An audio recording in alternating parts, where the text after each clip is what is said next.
Presentamos el modelo divino para proclamar la salvación y para la promoción de la salud. La vida es un don de Dios. La salud es la posesión temporal más preciosa que tenemos. Es nuestro deber moral aprender a conservarla. Honramos a Dios cuando respetamos y cuidamos nuestro ser como su tesoro. Presentamos las vilumbres de la promoción de la salud con base al diseño original del plan de Dios para el hombre, para que goce de su plenitud. La salud y la salvación son dones de Dios y son inseparables, y del interés que pongamos en ello depende mucho nuestra eternidad. Dios está listo para hacer su obra en nosotros, para que podamos compartir las buenas nuevas con poder, y solamente lo podremos hacer cooperando con Dios, teniendo un conocimiento más pleno del mensaje de salud, integrándolo a las buenas nuevas de salvación. Nuestro llamado es despertar en usted el deseo de disfrutar de la mejor salud física y espiritual hoy y ahora, poniendo la confianza en el Eterno, con una programación centralizada en el amor del Señor para sus criaturas.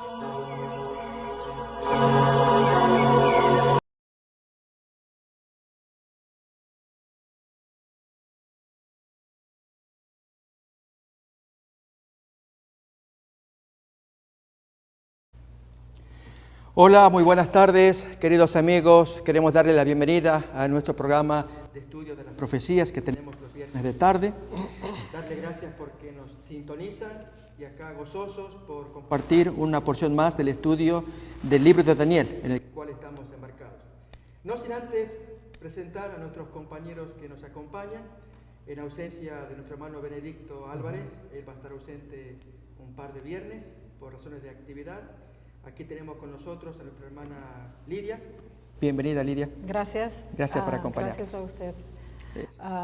Bienvenidos, hermanos. Es un privilegio, es un gozo estar aquí aportando conocimiento, o sea, teniendo este estudio que tanto es bueno para mí como para todos los que a la audiencia. Un libro precioso que el Señor ha puesto aquí en la Biblia para que nosotros entendamos los tiempos del fin. Y aparentemente lo vamos disminutando despacio para que entendamos las cosas que el Señor quiere que aprendamos, hermanos. Es un gusto y que el Señor sea nuestro maestro y que abra nuestras mentes para que podamos entender su palabra. Que el Señor los bendiga. Muy bien, y junto con Lidia García también nuestro hermano Sebastián, también García. Bienvenido, Sebastián, por estar con nosotros. Gracias, pastor. Qué privilegio estar con usted nuevamente y lamentar la ausencia de nuestro pastor también, Benedicto Álvarez, pero contentos de ver nuevamente a nuestra hermana Lidia, que se había tomado un tiempo de receso. Y qué bueno tenerla aquí, hermana. Amén. Bienvenida. Gracias. Hermanos, bienvenidos a la distancia. Es un privilegio invitarlos y desearles lo mejor en el Señor y que juntos vayamos descubriendo las virtudes que Dios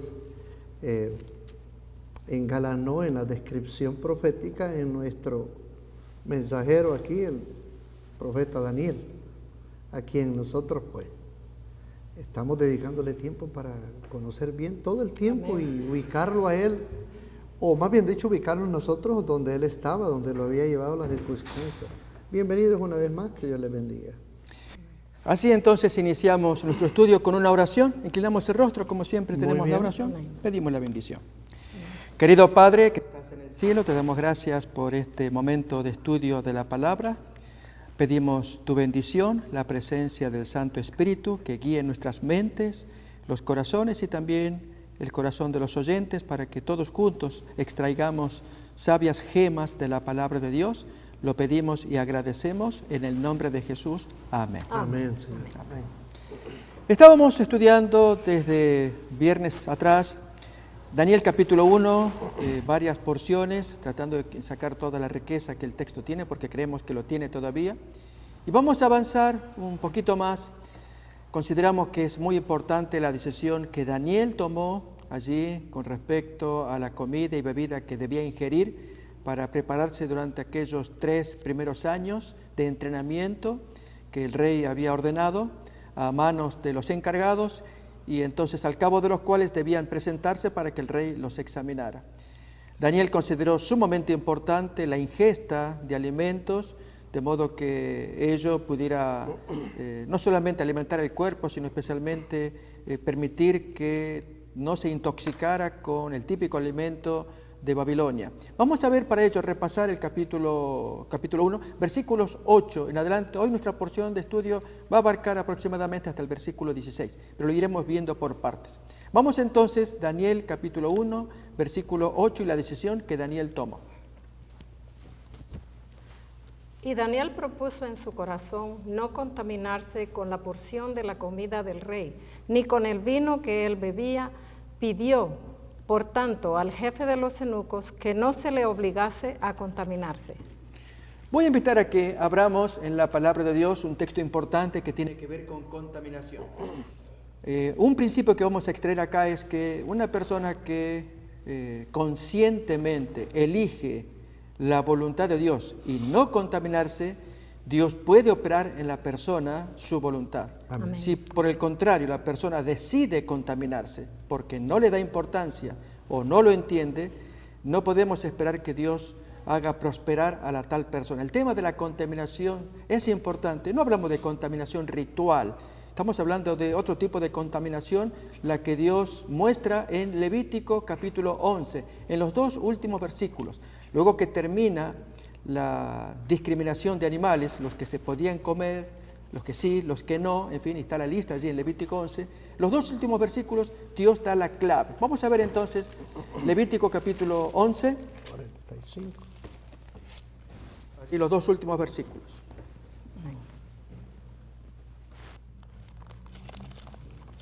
46, 47. ¿no? Muy bien, 46 y 47. Esta es la ley acerca de las bestias y las aves y todo ser viviente que se mueve en las aguas y todo animal que se arrastra sobre la tierra, para hacer diferencia entre lo inmundo y lo limpio, y entre los animales que se pueden comer y los animales que no se pueden comer. Vemos acá en esta lista que Dios claramente muestra que hay animales que se pueden comer y los que no. Él mismo dice, aquí está la lista de los animales que yo les propongo que ustedes hagan distinción. Si Dios hace la distinción por algo, esta distinción ya viene desde los tiempos del diluvio, cuando Dios separó más animales para que se salven en el arca de Noé, 7 parejas de animales limpios y menos animales de los inmundos, una pareja de ellos. Y así fue como poblaron el arca estos animales que se iban a salvar. Por lo tanto, Dios hace diferencia entre animales limpios e inmundos, y también, como el texto de Daniel 1:8 abarca, también hay el tema de la contaminación del vino. Yo quisiera invitarles, amigos, si ustedes se acuerdan, ¿qué partes de la Biblia, del Antiguo Testamento, por cierto, que Daniel pudo haber conocido? De hecho, era un estudioso del Antiguo Testamento. Hablaba de contaminación por causa del vino, que cuando miró las comidas del rey de Babilonia y las bebidas, pudo haber inmediatamente asociado con mandamientos o hechos del Antiguo Testamento donde se ven problemas por el consumo de vino. ¿Tienen en mente alguna de esas historias? En el libro de Proverbios, capítulo 20, versículo 1 en adelante, Vamos a ver entonces. la Biblia hace mención del cuidado de cada uno de los hijos. El vino es encarnecedor, la sidra alborotadora, y cualquiera que por ello hierra no es sabio. Tenemos entendido aquí, pastor, que si siendo que Daniel había pasado por el proceso de la procedencia de su familia inmediata, sus padres, ¿no? Los mejores tutores espirituales que a menudo tenemos, los que han gozado ese privilegio. Yo no pasé, no tuve ese privilegio, mas sin embargo lo que mi madre me enseñó a mí, yo le acompañaba a ella. Ella era rezadora y donde quiera que ella iba yo le acompañaba, la guiaba, porque a 10 horas de la noche nos tocaba a veces viajar en veredas peligrosas, ¿no? Rezadora. Rezadora, sí. Ella era como una servicial, una servidora espiritual en momentos diferentes, ¿no? Por ejemplo, en momentos de dolores, si había un fallecido, mi madre tenía que estar presente para esperar, por ejemplo, un oficial de la iglesia que llegase. Ella tenía que aprontar el servicio, acomodar, todo. No conocí el término, pero Sebastián, déjeme que apenas haga un paréntesis. Mi madre también era así, entonces rezadora es el nombre. Sí, rezadora. Yo era pequeño, mi madre la invitaban, muy católica ella, para rezar cuando había fallecidos. Y entonces en la noche, medianoche, pues me llevaba ella y yo recuerdo en una ocasión que estaba rezando frente a un fallecido y se adormeció. Y casi ella toca la cabeza del cansancio que tenía, ¿no? Porque sus periodos de servicio son largos también. Así es. Sí, llevan bastantes letanías que llevar a cabo. Y yo traía muchas en memoria, solo de oír nomás. Pues y entonces, con respecto a lo que estaba contando, estábamos hablando del tema del vino. De la del vino, sí. Entonces, nuestra madre todo tenía conocimiento de bastantes cosas concerniente al proceso que da seguimiento al sacerdote. Entonces ella tenía un conocimiento cómo el sacerdote llevaba a cabo la misión. Y también lo del vino, ella lo explicaba también, de la manera que ella lo había aprendido también. Y el vino de consagrar y todo eso, ¿no? Yo muy chamaco estaba y alcanzaba a escuchar todas esas cosas. Y por ahí a veces la curiosidad uno quiere andar queriendo tocar. Dice, esto no se toca. Y bueno, entonces yo entendí que uno no debía de tocar y todo eso. Déjeme decirle también una cosa que yo puedo hablar por experiencia, ¿no? Yo entiendo bastante el lenguaje de un bebedor y sé llegarle por el lenguaje que aprendí también. Mi padre llegó a tomar bastante y en situaciones peligrosísimas yo pude dialogar también con él en peligro, con arma de fuego en mano. Y yo pude llegarle muchas veces y todo. Él podía depositar el arma en mí y confiarme todas las balas de todo. Y yo paulatinamente fui aprendiendo de que, después fui aprendiendo yo el daño que causa que sufre la neurona. Mi papá llegó momentos que él me decía a mí, me ponía la mano, yo lo acostaba en la hamaca, lo cuidaba mientras dormía, llegué a coserlo, pero estaba pendiente de él. Porque un golpe de una hamaca, estando tomado, se podía quebrar un brazo. Y entonces, había momentos en la mañana que él me decía, no te vayas, no te vayas. Es el siguiente día cuando ya amanecen muy nerviosos. Y a él me decía a mí que él oía voces, muchas voces, oiga, y con un arma en la mano. Entonces yo fui atando cabo toditito eso. Y aprendí a ayudarlo a levantar el estado de desánimo. Mi madre no quería asistirlo. Yo servía de mediador, le decía, mamá, por favor, ¿no ves cómo está? Está débil el estómago, hazle algo. Entonces, conozco el proceso de la sopa y todo. A ver, entonces repasemos el texto. Usted me hace esa reflexión, Sebastián, por el texto de Proverbios 21. Sí. Qué tremendo el mensaje, la lección que deja el versículo con esta ilustración que se nos cuenta, Sebastián. Proverbios 21. El vino es escarnecedor y la sidra alborotadora, y cualquiera que por ellos yerra no es sabio. Muy bien. También voy a invitar a que leamos un texto que aparece relacionado en Proverbios capítulo 23. Versículos 29 en adelante. Estos textos representan sabiduría para Daniel, seguramente que él los conocía. ¿Para quién será el ay? ¿Para quién el dolor? ¿Para quién las rencillas? ¿Para quién las quejas? ¿Para quién las heridas en balde? ¿Para quién lo amoratado de los ojos? Una serie de preguntas, todas se aplican al bebedor de vino. Para los que se detienen mucho en el vino, para los que van buscando la mistura o la mezcla. No mires al vino cuando rojea, cuando resplandece su color en la copa. Se entra suavemente, casi como que hipnotiza, pero al fin como serpiente morderá, y como áspid, que es una víbora, dará dolor. Tus ojos mirarán cosas extrañas, y tu corazón hablará tonterías, perversidad, lógicamente fuera de todo control. Serás como el que yace en medio del mar, o como el que está en la punta de un mastelero. Imaginemos a alguien que está en la punta ya, en un barco, en un mástil arriba, o en un lugar donde hay punta, y el hombre diciendo tonterías, arriesgando su vida. Y dirás, me hirieron, pero no me dolió. Me azotaron, pero no lo sentí.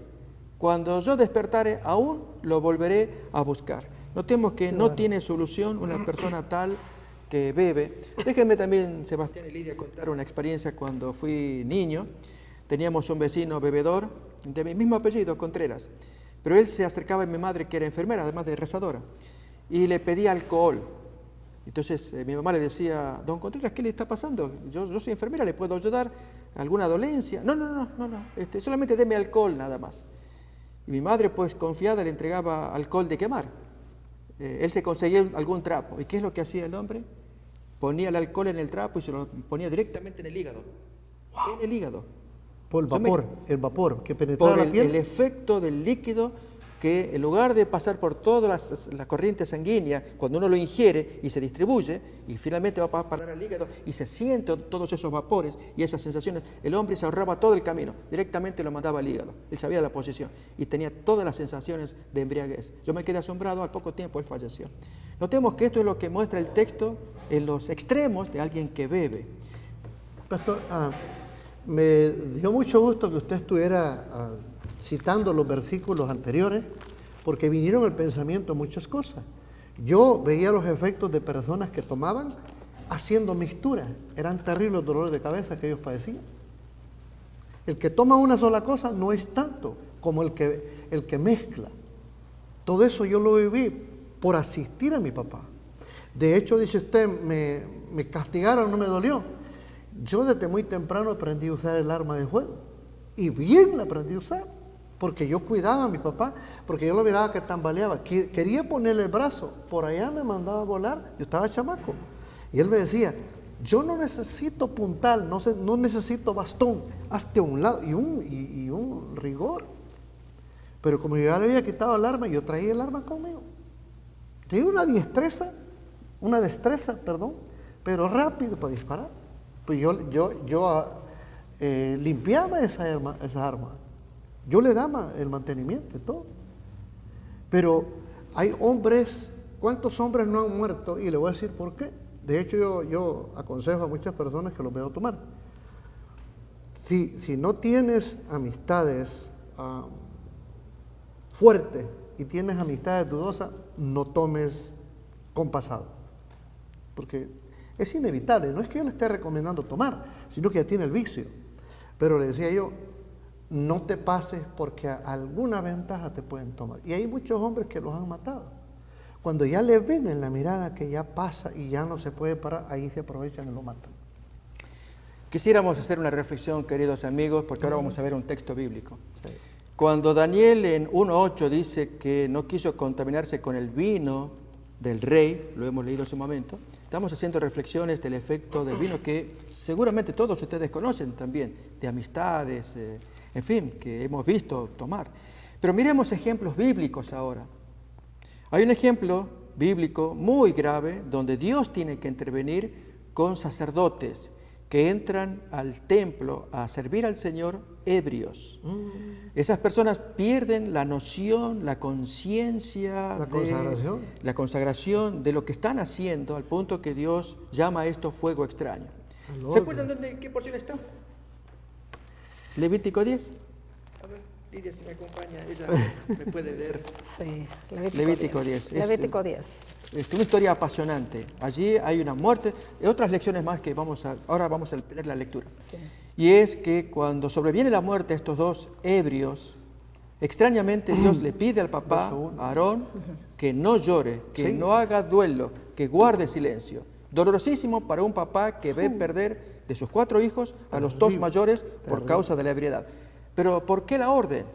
Saben, pareciera, no sé si alguien pensaría inhumano de parte de Dios darle la orden al papá: tú no llores, no manifiestes duelo. Pero había una razón, y es que el papá debía estar apoyando a Dios en esta sentencia muy dura de jóvenes temerarios, alocados, que no hicieron caso a los mandatos de Dios de cuidarse de las bebidas, entran borrachos al servicio, Dios actúa y el papá tiene que estar apoyando a Dios, no tanto la carne humana. En consecuencia, tanto el papá como sus dos hermanos debían guardar silencio, los hermanos sobrevivientes. El resto de la población podía llorar y lamentar. Extraño mandamiento, pero comprensible cuando Dios es severo con esta práctica. Y recomendamos, amigos, si nos acercamos a las cosas de Dios, qué lindo es tener la mente limpia, no estar contaminados con estas cosas. Y aquí podemos ver el gran amor de Dios para con nosotros, ¿verdad? Con la raza humana. Porque sabiendo que eso no está correcto, por las consecuencias que pueden haber, el Señor nos manda a decir desde el principio, no lo hagas así, porque nos va a ir mal. Y nosotros como oidores, y eso fue lo que le pasó a Daniel, ¿verdad? Porque él escuchó lo que Dios le decía. Y como él dice, habla de su mamá, cómo él pudo verlo, el ejemplo y qué es lo que hacía el alcohol.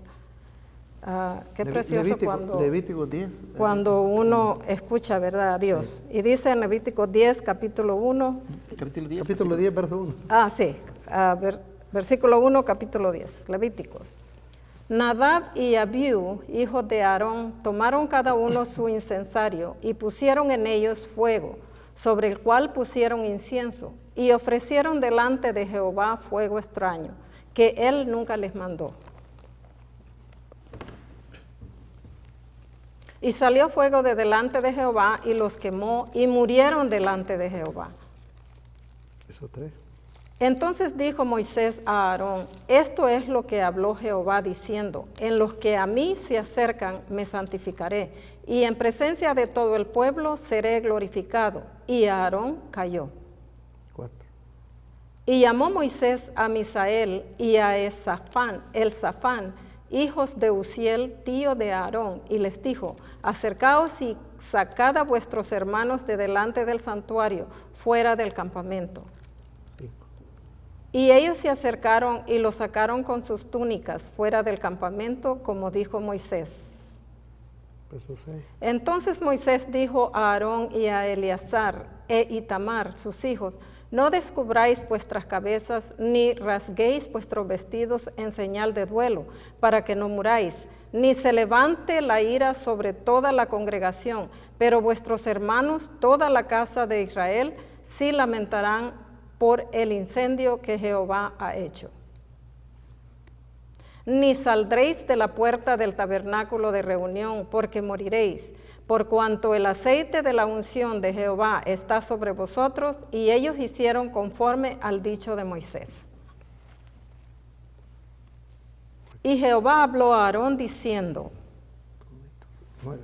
Tú y tus hijos contigo no beberéis vino ni sidra cuando entréis en el tabernáculo de reunión, para que no muráis. Estatuto perpetuo será para vuestras generaciones, para poder discernir entre lo santo y lo profano, y entre lo inmundo y lo limpio, y para enseñar a los hijos de Israel todos los estatutos que Jehová les ha dicho por medio de Moisés. Y Moisés dijo a Aarón y a Eleazar y a Itamar sus hijos que habían quedado, tomad la ofrenda que queda de las ofrendas encendidas a Jehová y comedla sin levadura junto al altar, porque es cosa muy santa. La comeréis pues en el lugar santo, porque esto es para ti y para tus hijos, de las ofrendas encendidas a Jehová, pues que así me ha sido mandado. Comeréis asimismo en lugar limpio tú y tus hijos y tus hijas contigo, el pecho nacido y la espaldilla elevada, porque por el pecho mecido y la espaldilla elevada, porque por derecho son tuyos y de tus hijos, dados de los sacrificios de paz de los hijos de Israel. Y ahora hacemos un comentario del resto de la porción que aparece allí, porque lo que sigue son ordenanzas que Moisés le va a dar a Aarón para completar la idea. Pero aquí que Aarón con sus hijos no comieron cierta porción de las ofrendas de Dios. Y Moisés le dice, ¿y qué pasó con esto que ustedes no hicieron bien? Y Aarón contesta, con lo que me ha pasado hoy con mis hijos que habían fallecido, ¿con qué ánimo yo voy a hacer servicio? No estoy en condiciones de hacer el servicio. Y Moisés lo tomó bien, aun siendo el hermano y el tío de los muchachos, y Dios también le aceptó Dios entendía que el corazón estaba quebrantado, Sí. como para poder cumplir con todas las ordenanzas que se requería según la ley. Pero hemos leído ya en el texto, que es lo que más nos importa, que estos dos jóvenes habían muerto, y el texto dice allí que no van a tomar bebida para poder discernir entre el bien y el mal. Así, amigos, queremos cerrar esta primera parte, y es que una persona cuando bebe alcohol pues no logra discernir. Y en el caso de Daniel, ¿por qué no quería tomar el vino del rey? Primeramente porque Daniel, como él estaba hablando de su madre, y su madre le explicó, ¿verdad?, lo del vino, fueron niños que fueron educados y guiados por sus padres, y los guiaron con la palabra de Dios. Entonces, teniendo esa fe que Dios es real, y cuando Él nos manda, no hagáis, no lo hagamos. Entonces Daniel era un muchacho obediente a Dios, y por eso él dijo, no tomaré vino ni las otras cosas, ¿verdad? Porque él estaba en obediencia con nuestro Dios, y él sabía que con Dios todo le iba a ver bien. Ahora bien, Sebastián, hago una pregunta. ¿Hay ejemplos en la Biblia de que cuando se busca estar en gracia con Dios, también podemos estar en gracia con los hombres y recibir prosperidad como consecuencia de ello? Es el caso de Daniel. Él busca estar en gracia con Dios al no contaminarse. Amén. Ni con la comida, ni con la bebida. Buscar estar en paz con Dios, no contaminarse.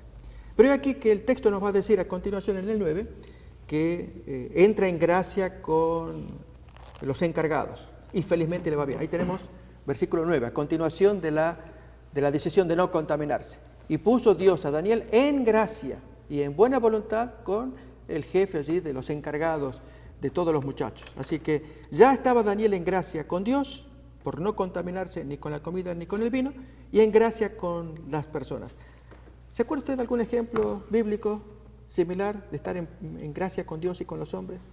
Es interesante recordar la tutela de sus padres. Y el caso que vamos a citar ahorita tiene que ver también con una temprana edad. En Génesis 34, versículo 4, vamos a considerar ese versículo, cómo vemos a un chico en nosotros que, siendo bien guiado por su padre, vamos a considerar 34, versículo 4. Y habló Siquem a Hamor, su padre, diciendo, tómate, no es este el versículo que yo quería. Estamos en el, déjeme ver, en el 37, 37, sí, ahí estaba verificándolo. Vamos entonces, regresemos a Génesis 37. 37, 4.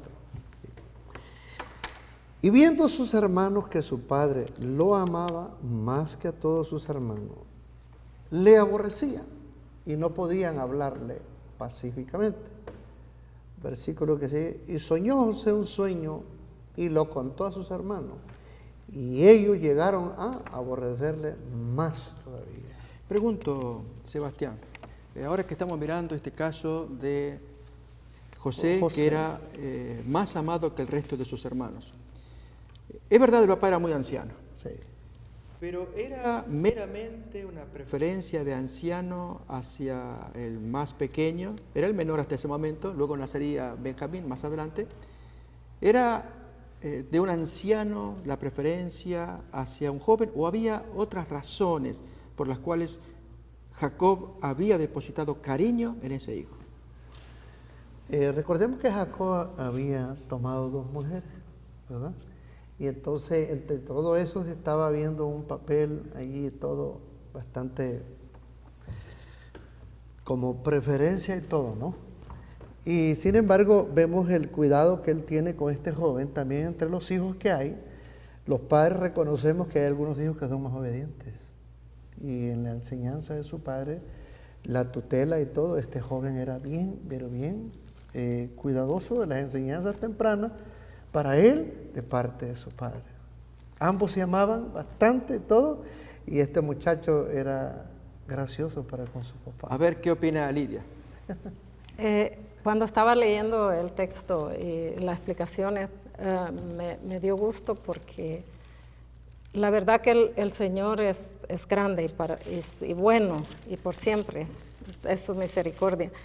vio, así como en Daniel, que puso gracia en Daniel para que la gente también, ¿verdad? El contacto que tenía Daniel también vieran en él esa gracia que tenía. Y era porque tenía cualidades muy bonitas, cualidades que solo la tiene aquella persona que está agarrada de nuestro Dios.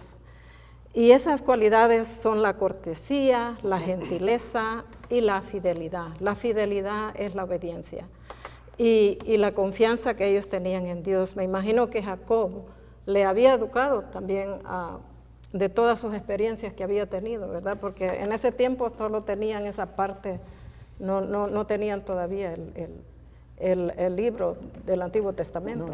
Pero Jacob quizás le hablaba de las grandezas que Dios había hecho en su vida, con él, con el perdón que le dio, el tiempo que Jacob estuvo ahí peleando con el ángel para que le perdonara. Y eso el niño lo atesoró, y el niño tenía cualidades muy preciosas, José, y así las mantuvo en toda su vida, ¿verdad? Hay un asunto importante, es que en esta familia, la familia disfuncional, recordemos, se trata no intencionalmente por parte de Jacob, sino más bien una treta del suegro, Labán, de una familia de varias mujeres. Jacob quería una mujer, pero el suegro se las ingenió para darle la otra y deshacerse así, como quien dice, de las dos hijas que él tenía, ya casaderas. Y luego, como una de ellas no procreaba, pues presenta la criada para que a través de la criada procreara. La otra hace lo mismo, a pesar de que le había dado muchos hijos. Y así que se forman un grupo de 4 mujeres y 12 hijos varones, más una nena, 13 en total. Lo interesante a la hora de discutir este tema es que más que la debilidad de un viejo, la preferencia de un anciano para con un jovencito, era que los mayores tenían un carácter muy desagradable, un comportamiento que dejaba mucho que desear.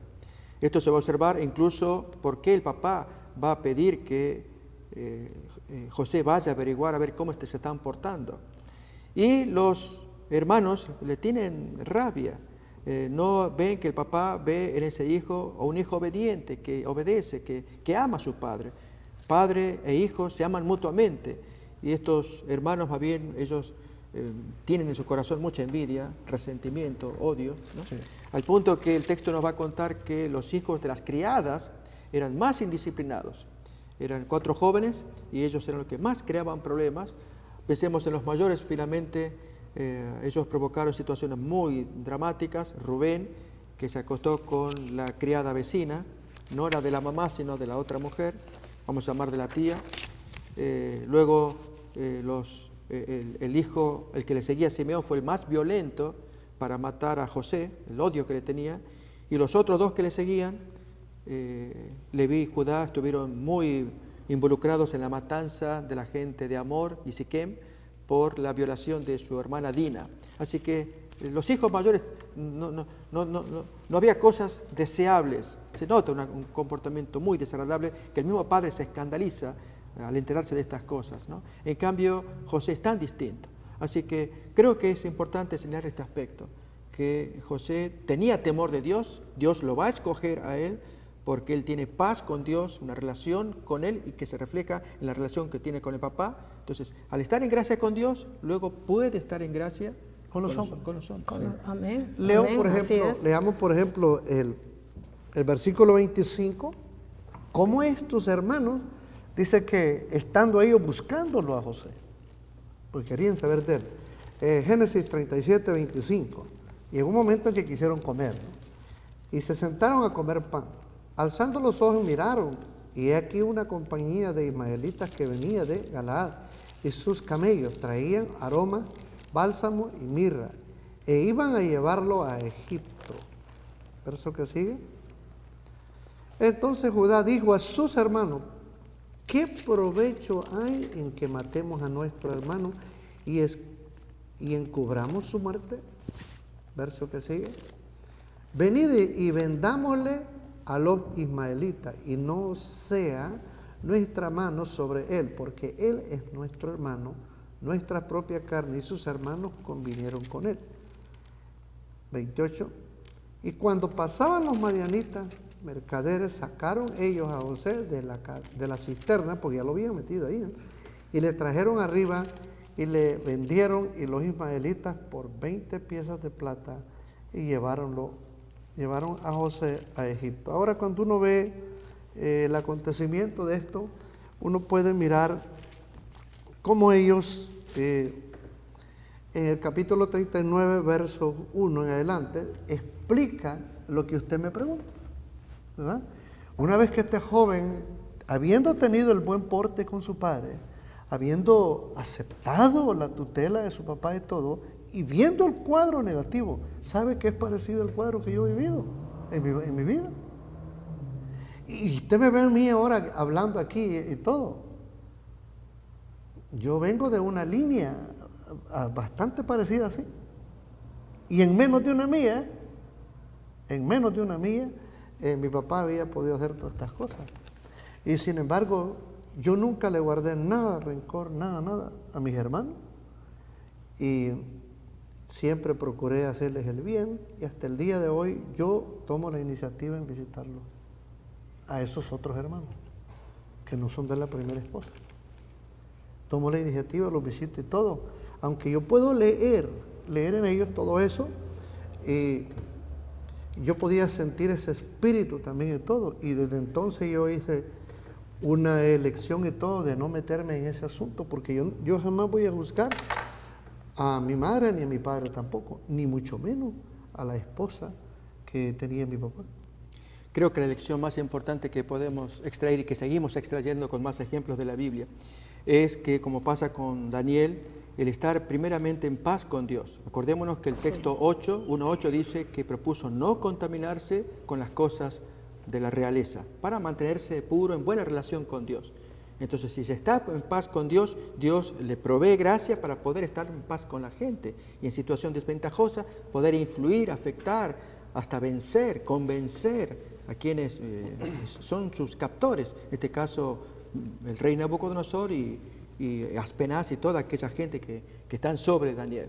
Y vemos así el ejemplo, bien lo traemos de José, sí, aún de las vidas privadas, seguramente que recordaremos la nuestra, pero el principio sigue siendo qué es lo que más importa. Si vemos primeramente en paz con Dios, para luego que Dios nos bendice en la relación con la gente. Exactamente, el versículo 1 en adelante, el capítulo 39, explica bien específico el cuadro que Dios desarrolla en el joven. Y dice, y llevado José a Egipto, comprólo Potifar, eunuco. 39, Génesis 39, 1. Ahí tenemos. Dice, llevado pues José a Egipto, Potifar, oficial de Faraón, capitán de la guardia, varón egipcio, lo compró de los ismaelitas que lo habían llevado allá. Verso que sigue.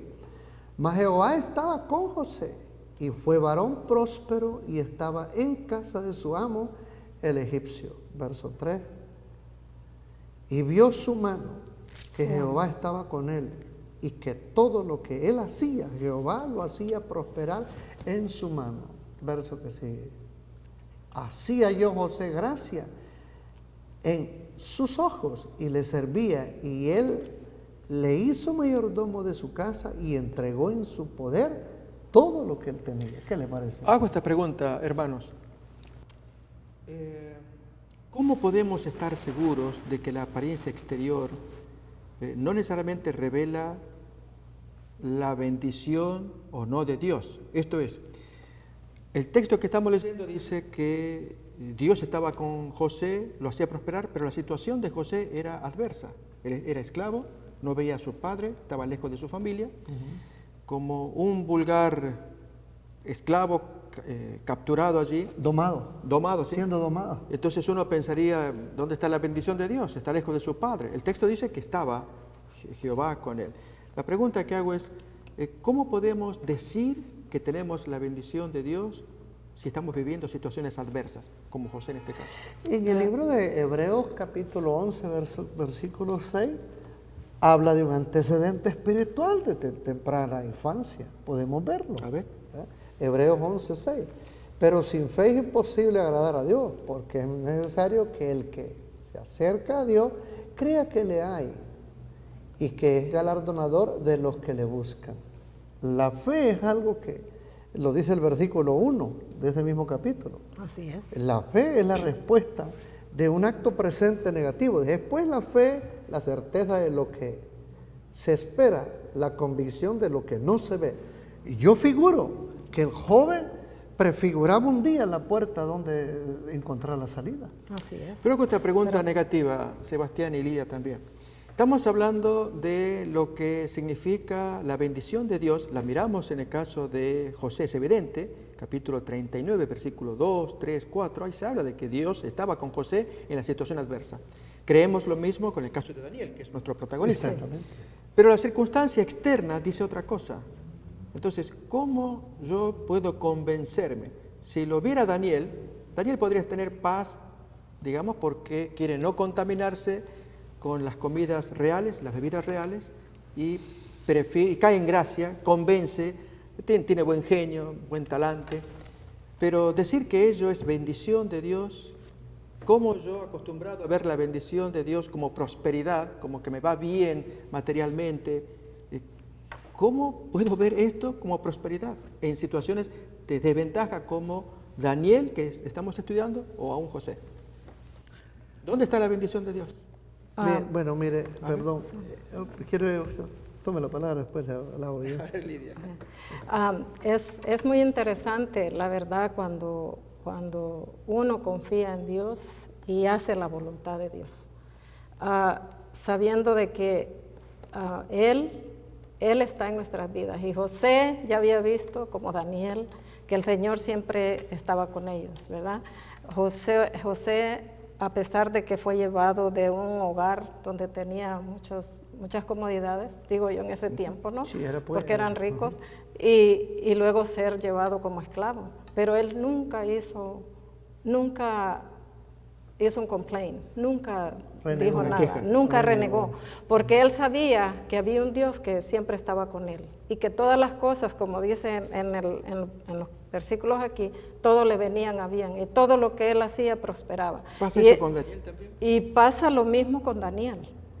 Y a pesar, como dice, por eso es que ellos hallaron, y con esa amabilidad que tenían, con ese amor que tenía para los demás, por eso es que hallaron gracia en estas personas. José halló gracia en los ojos del jefe de la cárcel, y Daniel halló gracia también con el rey Nabucodonosor, ¿correcto? Y Dios estaba allí siempre para librarlos de las situaciones, a pesar que sufrían. José sufrió, porque cuando lo maltrataban allí, pero él siempre fue amable con los demás y con su jefe, que es el que más le puso confianza a José. Pero le pregunto a Lidia y también a Sebastián, porque sigo en la misma línea. ¿Qué palabra podemos dar a personas que están sufriendo adversidades, como José en su momento, esclavizado, lejos de su papá, que era su mayor tesoro? Tener a su papá era la protección para él, ¿no? Vivía en otro lugar y esclavo. Daniel otro tanto, lejos de su familia, viviendo allí como siervo y recibiendo órdenes. ¿Cómo podemos dar palabras de ánimo a personas que están en situación adversa y sin embargo no están viendo a Dios, ven toda la calamidad que sufren? Hay adversidad de todo sentido, económica. Acabo de recibir un audio de situaciones muy dramáticas, no sé el adjetivo que cabe para la gente de Venezuela. Lo tengo allí en mi celular y me conmovió. Alguna pastora que pidiendo oración, que termine ya. Es horrible, horrible, ¿no? Entonces, esa gente que sufre adversidad, ¿cómo la experiencia de José o la de Daniel puede inspirarles a que perseveren y que aparezca la bendición de Dios que tanto ellos anhelan? En realidad, el cristiano, cuando pone a Dios en primer lugar, aprende a depender de Él.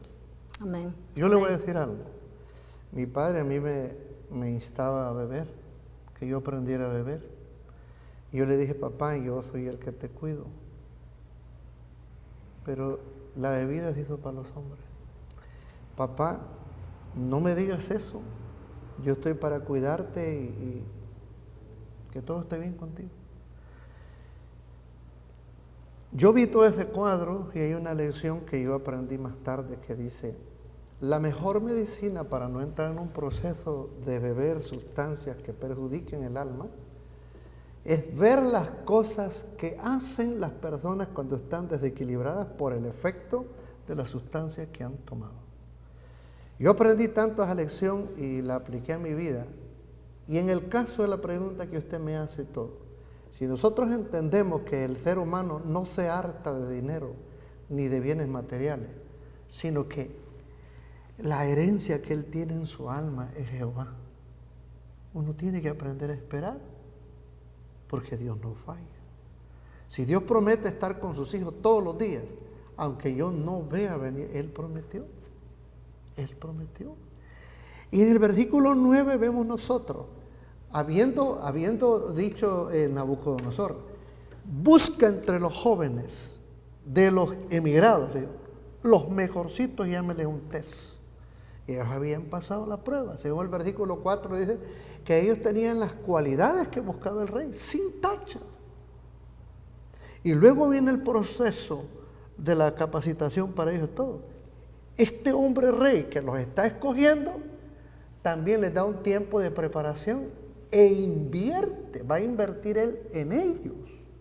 Ahora ellos tienen que depender de Dios mediante la oración, entrega a Dios para que se lleve a efecto lo que ellos confían en él. El verso 9 lo dice. Habiendo ellos y todo suplicado, te podría pedir un favor, que si me vas a dar de comer y todo, por favor no me obligues a la disposición a la que yo me voy a entregar. Y entonces vemos el versículo 4, el versículo 8 y todo, en adelante, verso 10, por ejemplo.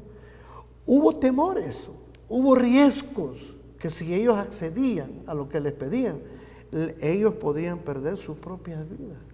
Y sin embargo, cuando yo veo el versículo 9 de Daniel 1, ahí estoy viendo yo que en el Hijo de Dios, que ha confiado en Dios mediante sus padres, Dios es invisible, pero ahí está cerquita. Veamos lo que dice el versículo 9.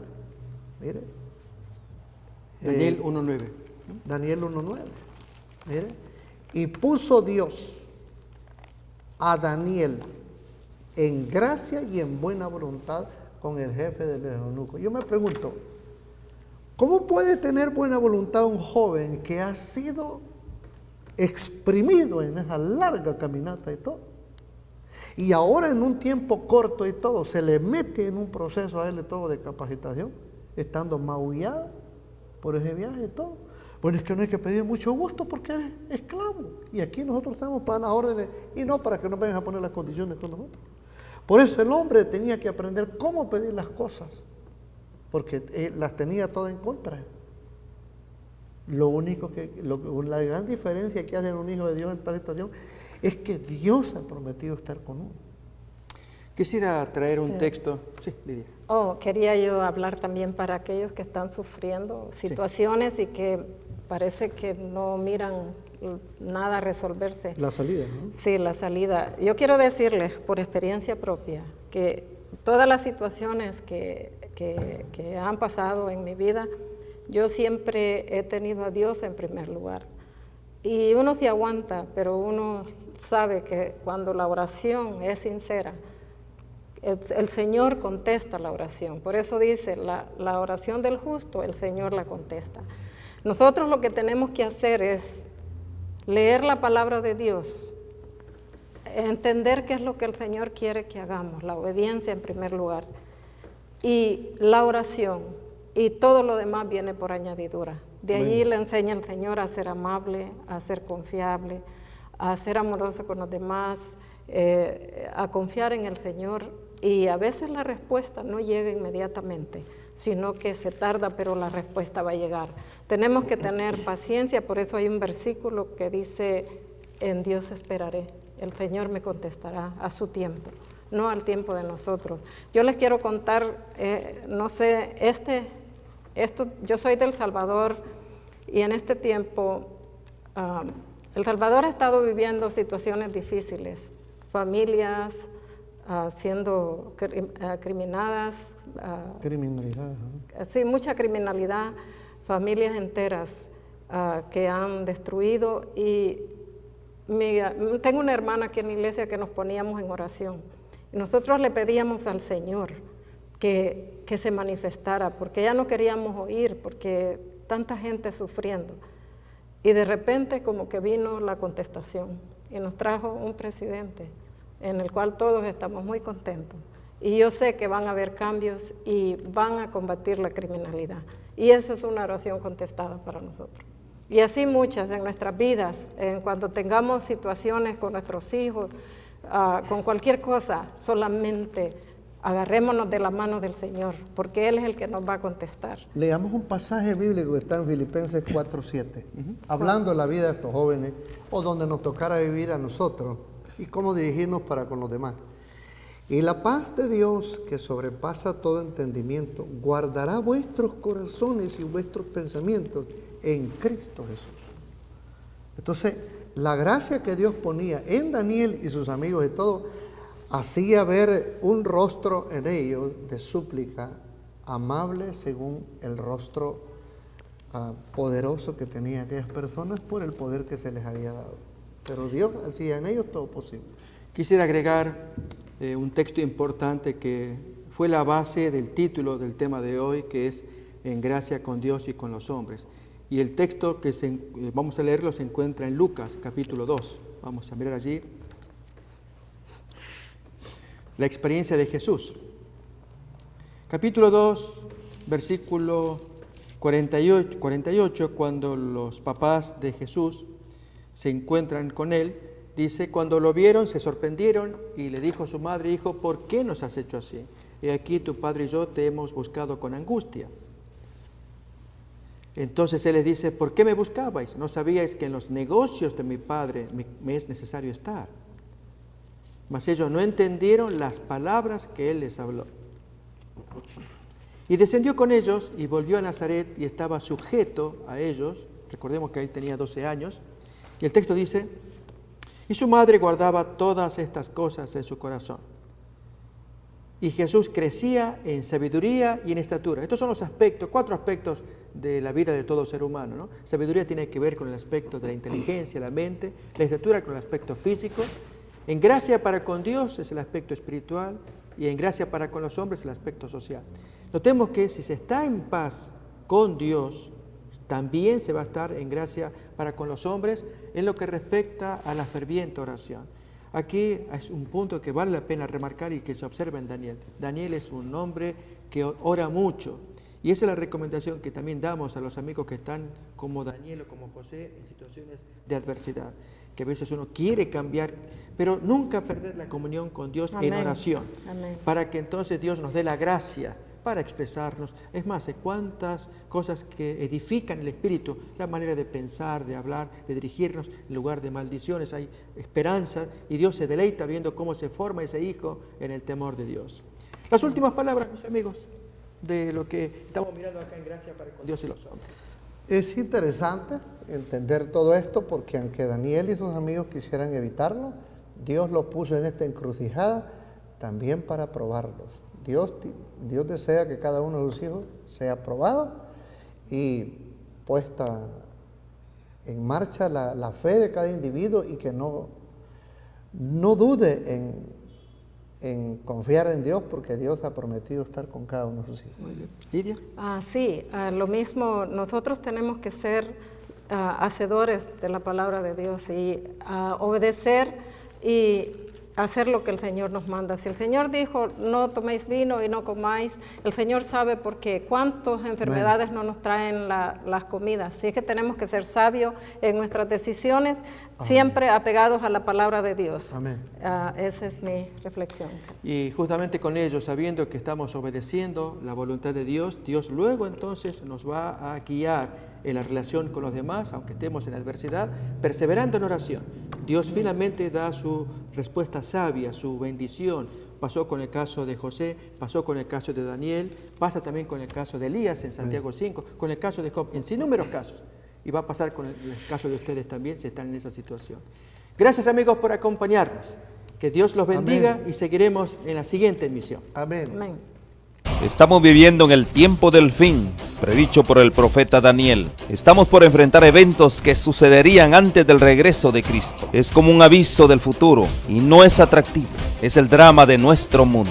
El pecado, el sufrimiento, la muerte, la caída de las naciones, guerras, hambrunas, la difusión del evangelio, engaños, terremotos y otros. Estamos viviendo los peligros del tiempo del fin. Todo esto es según Cristo, principio de dolores. Pero tenemos la palabra profética más segura. Cristo dijo a su pueblo: yo estoy con vosotros todos los días hasta el fin del mundo. La iglesia es la familia de Dios en la tierra y debemos entender los tiempos en que vivimos. Como continuadores del pueblo de Dios, se nos invita a salir del mundo y a prepararnos para reunirnos para la verdadera adoración, para estar en comunión unos con otros, para recibir instrucciones de las profecías que hiciera que el lucero de la mañana, Cristo Jesús, resplandezca en nuestros corazones. Asimismo, servir a toda la humanidad y cumplir con la sagrada comisión de ir y hacer discípulos. Oro para que el Señor Jesús use estos medios como instrumentos en sus manos para que usted pueda sentir el hambre y sed por más de la verdad absoluta. Que el Señor les guarde.